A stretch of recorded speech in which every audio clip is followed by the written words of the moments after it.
नमस्कार, मी अनुपमा. आपण पाहताय जी24 तास हितगुज या आमच्या विशेष कार्यक्रमामध्ये आपल्या सगळ्यांचं स्वागत. हितगुजमध्ये आज आपण चर्चा करणार आहोत ते संतती प्राप्ती आणि आयुर्वेद या विषयावर. आणि या बाबतीत आपल्याला मार्गदर्शन करण्यासाठी आज आलेले आहेत वैद्य विनेश चंद्रकांत नगरे. आधी आपण स्वागत करूया स्टुडिओमध्ये. नमस्कार सर, स्वागत या शोमध्ये. थोडक्यात सरांची ओळख करून द्यायची झाली तर वैद्य नगरे यांनी पुण्यामधल्या सुप्रसिद्ध टिळक आयुर्वेद महाविद्यालयातून आयुर्वेदाचार्य ही पदवी मिळवली आहे आणि त्यानंतर स्त्रीरोग आणि प्रसूती तंत्र या विषयामध्ये शल्यशास्त्र निष्णात अर्थात MS आयुर्वेद ही पदव्युत्तर पदवी घेतली आहे. गेली 14 वर्ष पुण्यामध्ये स्त्रीरोग तज्ज्ञ म्हणून ते कार्यरत आहेत. तसंच त्यांनी स्त्रियांमधल्या विविध शस्त्रकर्म विशेष कौशल्य प्राप्त केले त्यामध्ये. तसंच या शस्त्रक्रिया टाळण्यासाठी आयुर्वेदाच्या माध्यमातून विशेष संशोधन केलेले आहे. हल्लीच्या तरुण मुली आणि विवाहित स्त्रियांमध्ये आढळणाऱ्या PCOD सारख्या आजारावर त्यांनी विशेष संशोधन केलेले आहे. वंध्यत्वामुळे दुःखी असलेल्या दाम्पत्यांना बीजसंस्कार तसंच गर्भसंस्कार असे उपचार सुद्धा ते करतात. खरं तर इतके दिवस आपण हितगुजच्या माध्यमातून अनेक वेळा वंध्यत्व या विषयावर चर्चा केलेली आहे, पण ती ॲलोपॅथी किंवा आधुनिक तंत्रज्ञान अशा अँगलने ही चर्चा झालेली होती. पण आज आपण वंध्यत्वावर आयुर्वेद या आपल्या पुरातन शास्त्रानुसार आणि आधुनिक संशोधनाचा वापर करून नेमके काय उपाय आहेत ते जाणून घेणार आहोत वैद्य विनेश नगरे यांच्याकडून. तेव्हा डॉक्टरांच्या अनेक वर्षांच्या या अनुभवाचा, अभ्यासाचा आणि मार्गदर्शनाचा आज लाभ करून घेऊया. आणि अर्थात तुम्हाला सुद्धा या बाबतीत काही शंका असतील, प्रश्न असतील तर जरूर संपर्क करा. आमचा टोल फ्री नंबर आपल्याकडे आहेच आहे. जो आपला आजचा विषय आहे वंध्यत्व किंवा संतती प्राप्तीसाठी आयुर्वेद नुसार उपचार. तर संतती प्राप्तीसाठी बेसिकली आवश्यक घटक कोणते असतात? आयुर्वेदामध्ये सुश्रुताचार्य या ग्रंथामध्ये खूप छान वर्णन केलेलं आहे. ऋतू क्षेत्रांबू बीजानाम सामग्र्यात अंकुरो यथा, म्हणजे ऋतू, क्षेत्र, आंबू आणि बीज हे 4 घटक एकत्र आले की तो अंकुर रुजतो आणि वाढतो. यातले 4 घटकांपैकी शेवटचा घटक म्हणजे बीज हा स्त्री आणि पुरुषांमध्ये दोन्हीकडून येतो आणि पहिले 3 घटक हे स्त्रीमधून येतात. अच्छा. ऋतू म्हणजे ऋतुकाल, जसं पावसाळा, हिवाळा, उन्हाळा बदलतो त्यानुसार शरीरातलेही ऋतू बदलतात. पाळी दरम्यान रजक काल, ऋतुकाल आणि ऋतावतीत काल अशी 3 काळ सांगितलेले आहेत. तर त्यातला ऋतुकाल जो आहे तो या दृष्टीने महत्वाचा. आयुर्वेद दृष्ट्या ऋतुकाल आणि मॉडर्न दृष्ट्या ती फॉलिक्युलर फेज म्हणजे ओव्हम तयार होऊन ओव्ह्युलेशन होईपर्यंतचा पिरियड.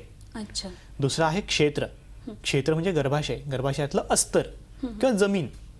मनुस्मृतीत सांगितलेलं आहे की स्त्री म्हणजे शेतस्वरूप. ते क्षेत्र रुजवून घेणार बीजाला तर ते वाढेल आणि पुरुष म्हणजे बीजस्वरूप. हे क्षेत्र जे आहे ह्या क्षेत्राला जसं प्राकृत स्वरूप प्राप्त होईल तसं ते जास्त चांगलं बीज टिकणार. तिसरा आहे अंबू. अंबू म्हणजे आहार रस. आपण जो काही आहार घेतो तो आहार पोटात गेल्यानंतर त्याचं आहार रसामध्ये रूपांतर होतं. तो आहार रस सगळ्यात महत्वाचा. रसात स्तन्यम ततो रक्तम अश्रुजहा कंडरा शिरा असं सांगितलेलं आहे. म्हणजे आहार रसातून स्तन्य, रक्त आणि अश्रुजहा. अश्रुजहा म्हणजे रज. आयुर्वेद रज आणि अर्थ अशा 2 संकल्पना आहेत. रज म्हणजे गर्भाशयात जे एंडोमेट्रियम अस्तर तयार होतं ते रज. आहार रसातून थेट रजापर्यंत जे पोषण जातं ते तिथून जातं. स्तन्यही निर्माण होतं, पण स्तन्याचा उपयोग हा प्रेग्नन्सीमध्ये गर्भधारणेनंतर डिलिव्हरीनंतर उपयोग असतो. पण रजाचा उपयोग हा प्रेग्नन्सी राहण्यासाठी प्राकृत रज निर्मितीसाठी त्याचा उपयोग असतो. हे झालं अंबू. आणि शेवटचं आहे बीज. बीज म्हणजे स्त्री बीज किंवा पुरुष बीज. ह्या बीजाचे प्राकृत स्वरूप जितकं असेल त्यानुसार प्रेग्नन्सी राहणार. अगदी आपण टेस्ट बेबीमध्ये पाहतो की जेव्हा टेस्ट बेबी करतात ओव्ह्युलेशन स्टिम्युलेशन देतात आणि अनेक बीज निर्माण करतात, पण त्यातनं जे उत्तम बीज तेवढंच काढतात. प्राकृत स्थितीत मात्र 1 किंवा 2 बीजच प्राकृतने येत असतात. तर त्यासाठी जे 1-2 येतात पण चांगले येतात, सक्षम येतात, उत्तम येतात, त्यासाठी आयुर्वेद प्रयत्न करतो. असे हे 4 मुख्य घटक ऋतू, क्षेत्र, अंबू आणि बीज हे 4ही घटक स्त्रीमध्ये मुख्य आणि शेवटचा बीज हा पुरुषामध्ये मुख्य. त्यामुळे वंध्यत्वाचा विचार करताना जास्तीत जास्त स्त्रीचा विचार केला जातो. तर पुरुषांमध्ये स्पर्म काउंट करून त्यानुसार काही दोष असतील तर बाकीच्या गोष्टी बघितल्या जातात. स्त्रियांमध्ये 4ही गोष्टी पाहण्याची गरज असते. आणखी थोडंसं पुढे जाऊया. खरं तर वंध्यत्व आजचा आपला जरी विषय असला तरी PCOD सारखा जो आजार आहे तो दुर्लक्षित करून चालणार नाही. हल्लीच्या तरुण मुली म्हणा किंवा विवाहित स्त्रियांना PCOD सारखा आजार दिसून येतो. तर काय याच्यावर नेमकं सांगाल? नेमका हा आजार काय असतो? आयुर्वेदानुसार याला आपण कसं ट्रीट करतो? आपण आता पाहिलं की ऋतू क्षेत्रांबू बीजाना. बीज हा शेवटचा मुख्य फॅक्टर. बीज उत्तम तयार झालं, वेळेत तयार झालं तर त्याचा उपयोग असतो. जसं आपण पाहतो शेतकरी एखाद्या वेळेस उन्हाळा लांबला आणि पाऊस लवकर पडला नाही की हवालदिल होऊन जातात. याचं कारण जर वेळेत पाऊस पडला नाही आणि बीज पेरणी केली नाही तर उपयोग नसतो. तसंच ते बीज उत्तम असेल तरच उपयोग असतो. बीज वेळेत मिळालं पाहिजे आणि ते वेळेत रुजलंही पाहिजे. हे बीज वेळेत रुजणार नाही किंवा वाढणार नाही, अशा वेळेस हा पीसीओडी आजार दिसतो. म्हणजे इथे आपण वय हे त्याच्याशी हे करू शकतो, म्हणू शकतो की हा वयाचा फॅक्टर आहे. फक्त वयाचा नाही, बीज निर्माण होणं हा फॅक्टर पहिले 14 दिवसात असतो. बीजाची वाढ सुरू होते, साधारणपणे मायक्रॉन साईजचं बीज डेव्हलप व्हायला सुरुवात होते पाळीच्या पहिल्या दिवशी. ते 1 mm 2 mm 3 4 5 10 20 असं 14 ते 16 दिवशी होतं. हे आलं ऋतुकालात. अच्छा. कफाचं प्राधान्य इथे असतं. कफ म्हणजे संघटन निर्माण करणारा, स्नेहन करणारा आणि वाढीला पोषक असा घटक. बरं. हे पोषण होत असताना बीजाची वाढ चांगली होत असेल तर ते बरोबर ओव्ह्युलेशन म्हणजे बीजांडातनं बाहेर फुटून पडणार जेव्हा तिची पूर्ण वाढ झालेली असेल. अच्छा. पण ती पूर्ण वाढ न होता आधीच त्याची वाढ खुंटली, अतिरिक्त बीज निर्माण झाले तर ते गाठी स्वरूप होऊन पडून राहतं. असं वारंवार घडायला लागलं की भरपूर गाठी तयार होतात, म्हणून त्याला भरपूर गाठी असलेला बीजांडकोशचा आजार म्हणतात. अच्छा, मराठीत त्याला बीजांडकोशाचा आजार म्हणतात, ज्याला इंग्लिशमध्ये आपण पीसीओडी. आता हा आजार जास्त प्रमाणात दिसायला लागलाय मुलींमध्ये, याची अनेक कारण आहेत. पण त्याच्यामध्ये कारण आपण थोड्या वेळाने पाहू हवं तर. पण आजारामध्ये होतं काय नक्की, तर सगळ्यात पहिलं पीसीओडी मध्ये जे ओव्ह्युलेशन होत असतं मॉडर्न दृष्ट्या, तेव्हा इस्ट्रोजनचे फॅक्टर असतो. अच्छा. इस्ट्रोजन हा एक्सेस होतो, त्याचं ऍक्शन प्रॉपर होत नाही, आयुर्वेददृष्ट्या कफ प्राधान्य राहतं. हे कफ प्राधान्य वाढत गेलं की कफाच्या प्रादुर्भावामुळे पित्त आणि वाताचं जे मुख्य काम आहे त्वचेचं पोषण आणि इतर गोष्टी ते नीट होत नाही. अच्छा. कफाचा अवरोध येतो आणि मग पिंपल्स दिसायला लागतात, त्वचा काळपट व्हायला लागते, तेलकट व्हायला लागते, डोक्यात कोंडा होऊ शकतो, डोक्याचे केस गळायला लागतात. इव्हन पीसीओडी मध्ये सिरम इन्शुलिनचा रेजिस्टन्स फॉर्म होतो. इन्शुलिन हा फॅक्टर जेवणातली साखर पचवणे, शरीराला कॅलरीजमध्ये कन्व्हर्ट करून देण्यासाठी उपयोगी पडतो. पण मग ती साखर पचत नाही, ती चरबीत जाते. अच्छा.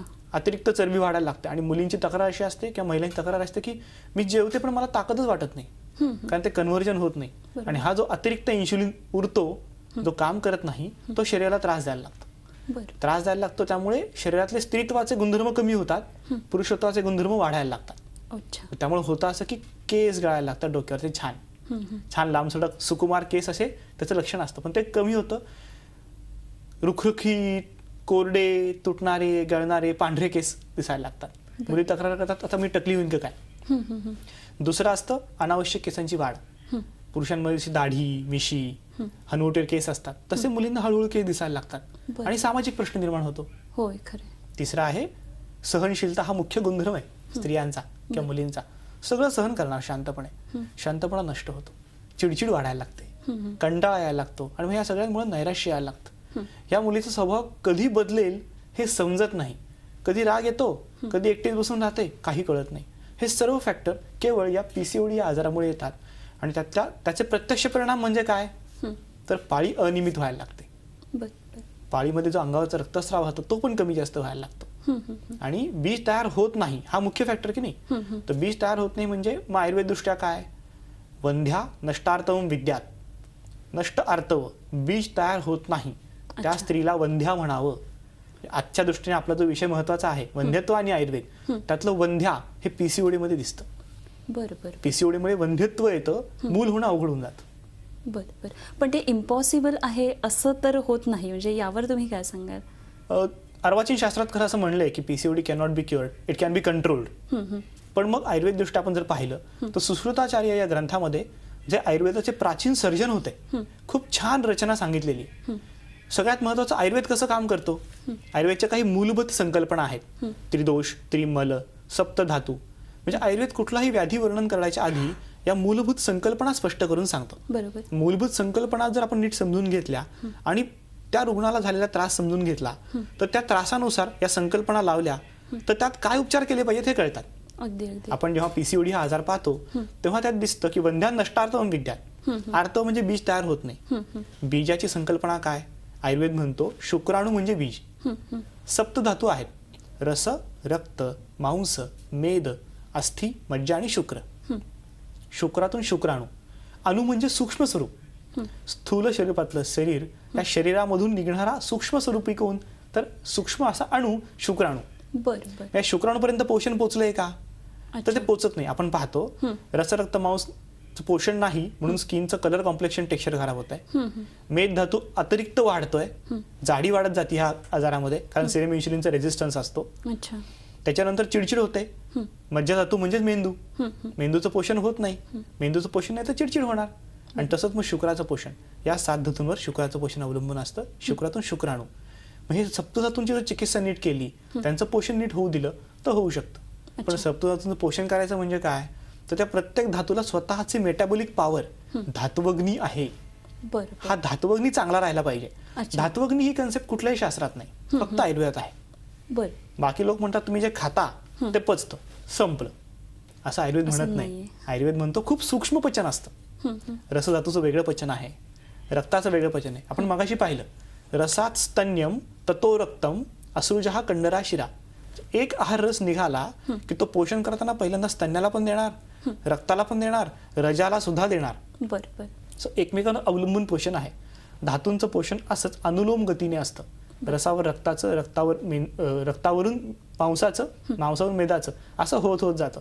मग ही कन्सेप्ट जर इथं लागू केली आणि त्यानुसार उपचार केले तर पीसीओडीच्या रुग्णामध्ये ही सगळी लक्षणांचा प्रभाव कमी होत जातो. बीज निर्मिती होताना दिसते, पेशंटचं वंध्यत्व कमी होऊन जातं, नष्ट होतं आणि प्रेग्नन्सी राहताना दिसतात, गर्भधारणा होते. हे प्रत्यक्षात अनुभवाला येतं. संतती प्राप्ती आणि आयुर्वेद या विषयावर आपण बोलतो आणि आपल्याबरोबर विनेश नगरे आहेत. डॉक्टर विनेश नगरे, आपण त्यांच्याकडून मार्गदर्शन घेतोच आहोत, मात्र प्रेक्षकांचे सुद्धा फोन यायला सुरुवात झालेली आहे. सर, सगळ्यात पहिला फोन आपण चंद्रपूरमधून घेतोय. विलास बोलतात. नमस्कार विलास, विचारा आपला प्रश्न. नमस्कार मॅडम. बोला मॅडम, आमच्या लग्नाला 4 वर्ष झालेली आहे. माझं वय आहे 30 वर्ष, मॅडमचं वय आहे 23 वर्ष. 1 वर्ष आयुर्वेदिक उपचार केला मॅडम, तर पण अपर्यंत नाही का काही उपयोग नाही झाला. आम्ही नाही का मॅडमचा प्रॉब्लेम म्हणजे अनियमित पाळी आहे. हॅलो, बोला. अनियमित पाळी असल्यामुळे बीज तयार नाही होऊन राहिलंय आणि दुसरी गोष्ट माझं नाही का खाऊन कमी आहे मॅडम. त्यासाठी काही उपचार आहे का, त्यासाठी सरांना फोन केलेला आहे मॅडम. बरं, तुम्हाला काही विचारायचं त्यांना? उपचार सुरू करण्यापूर्वी तुमचं लग्न किती वर्षांपूर्वी झालेलं आहे? 2010 मध्ये झालेलं आहे सर माझं लग्न. बरं, लग्नाला 4 वर्ष झालेली आहेत आणि तुम्ही उपचार 1 वर्षापासून सुरू केलेला आहे, बरोबर? हा, ते म्हणजे का पहिले आम्ही दवाखाना केलेला सर, नंतर आयुर्वेदिक नाही का 2 वर्षानंतर केलाय मला सर. बरं. ठीक काय आतापर्यंत काही नाही झालं सर, थोडं डिस्टर्ब आहो सर. त्यामुळे नाही का आयुर्वेद माझे काउंट वाढण्यासाठी, म्हणजे शुक्राणू कमी असल्यामुळे थोडा वाढण्यासाठी काही आयुर्वेदमध्ये नवीन आहे का, त्यासाठी लिहून द्या सर. विलास, अगदी आपण तुमच्या प्रश्नाचं उत्तर सरांकडून घेऊया. तुम्ही आता जे सांगितलं त्यानुसार तुमच्या मिसेसमध्ये आणि तुमच्यामध्ये दोघांमध्येही प्रॉब्लेम आहे. दोघांमध्ये बीजाचा प्रॉब्लेम आहे. याचं कारण तुम्ही स्पर्म काउंट कमी आहे असं सांगितलेलं आहे. शिवाय मिसेसचं बीज तयार होत नाही, त्यामुळे अनियमित मासिक पाळी असंही सांगितलेलं आहे. मला असं वाटतं थोडंसं तुमच्या जगण्याच्या शैलीमध्ये बदल केला पाहिजे. दुसरी गोष्ट, तुमच्या खाण्यापिण्यामध्ये थोडं तिखट किंवा मीठ जास्त असावं. तुम्ही कुठे चंद्रपूरचे राहणार आहात का? हो, चंद्रपूरचे होते सर. बरं, तर तिखट खाण्यामुळे आपल्या शरीरातील कफ कमी होतो किंवा तिखटामुळे शुक्रधातू कमी होतो असं मानलेलं आहे. शरीरातील शुक्र हे मधुर, स्निग्ध असं सांगितलेलं आहे. मधुर गुणाच्या विरुद्ध तिखट जर जास्त खाल्लं तर त्यामुळे त्रास होणार हे निश्चित. त्यामुळे आपण तिखट खाणं कमी केलं पाहिजे. दुसरी गोष्ट, जर काही व्यसन असेल, समजा तंबाखू, गुटखा, सिगरेट, तर ते व्यसन पहिल्यांदा बंद केलं पाहिजे. आहारावर लक्ष दिलं पाहिजे. खरं म्हणजे ह्या बीजामध्ये दोष असेल तर ह्या बीजाचा दोष कितपत वाढलेला आहे हे बघितल्याशिवाय स्पष्ट उपचार सांगणं अवघड आहे. पण तरीसुद्धा तुमच्या दोघांच्याही खाण्यामध्ये खारीक, खजूर, बदाम ह्याचा तुम्ही समावेश करा. सौंसाठी हळदीची खीर रोज तुम्ही घ्यायला चालू करा.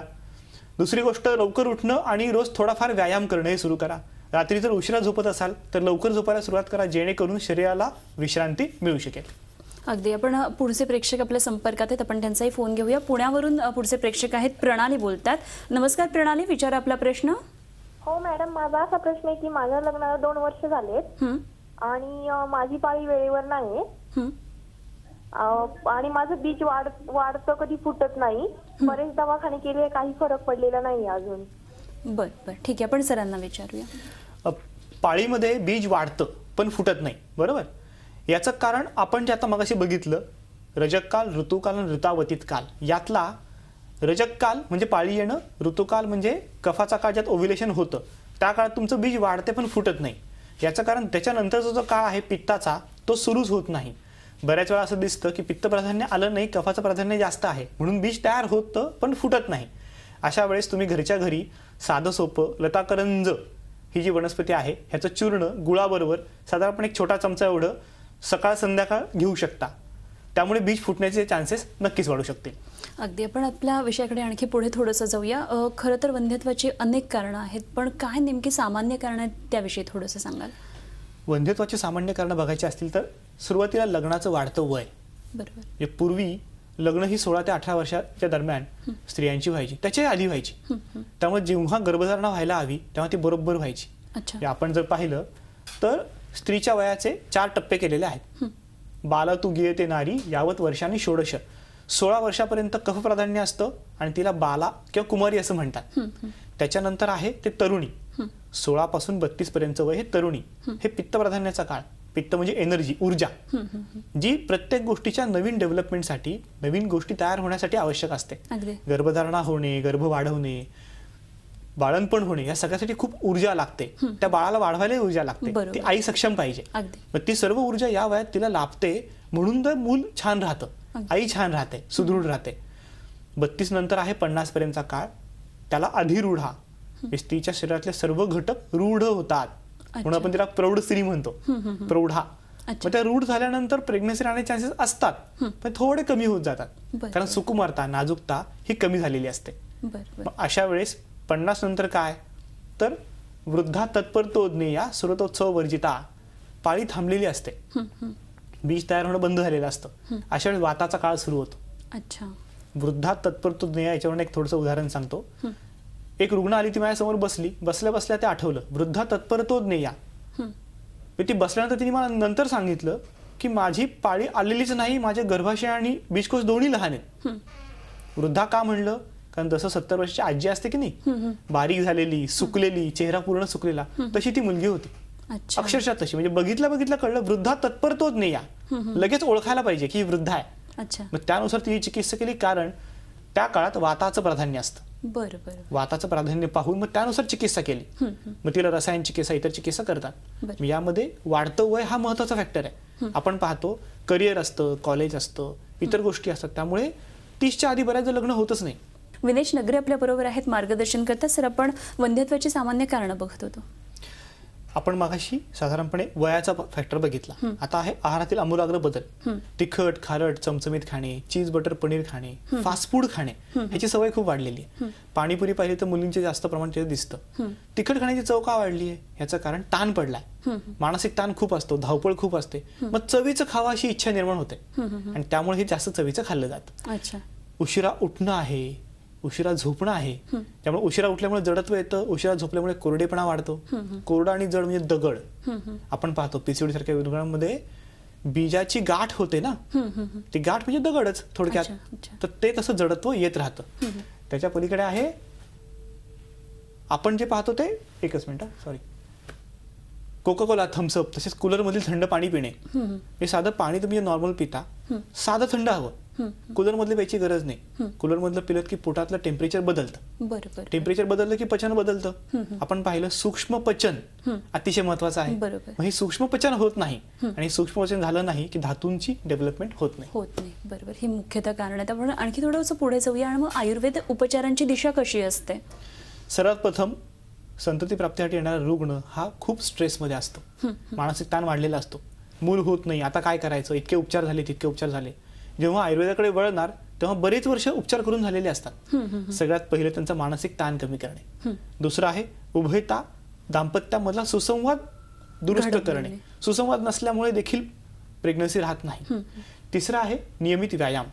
आजकाल व्यायाम करणं बंद झालंय. त्याचं कारण मगाशी बघितलं आपण, उशिरा उठतात, उशिरा झोपतात.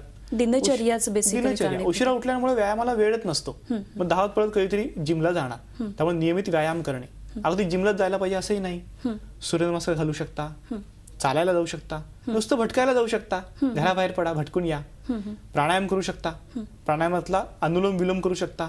कपालभाती सारखा प्राणायाम हा पॉलिसिस्टिक ओव्हरीला खूप फायदेमंद ठरतो. बरं. याच्यानंतर आपण पाहतो पुरुषांचे आणि स्त्रियांचे उपचार, हे प्रत्यक्ष उपचार. समुपदेशन पाहिलं, व्यायाम केला, आहार केला, हे झाले सामान्य घरच्या घरी करायच्या गोष्टी. तुम्ही वैद्यांकडे जाल तर वैद्य काय उपचार करणार? तर वैद्यांचे उपचार पुरुषांचे वेगळे, स्त्रियांचे वेगळे.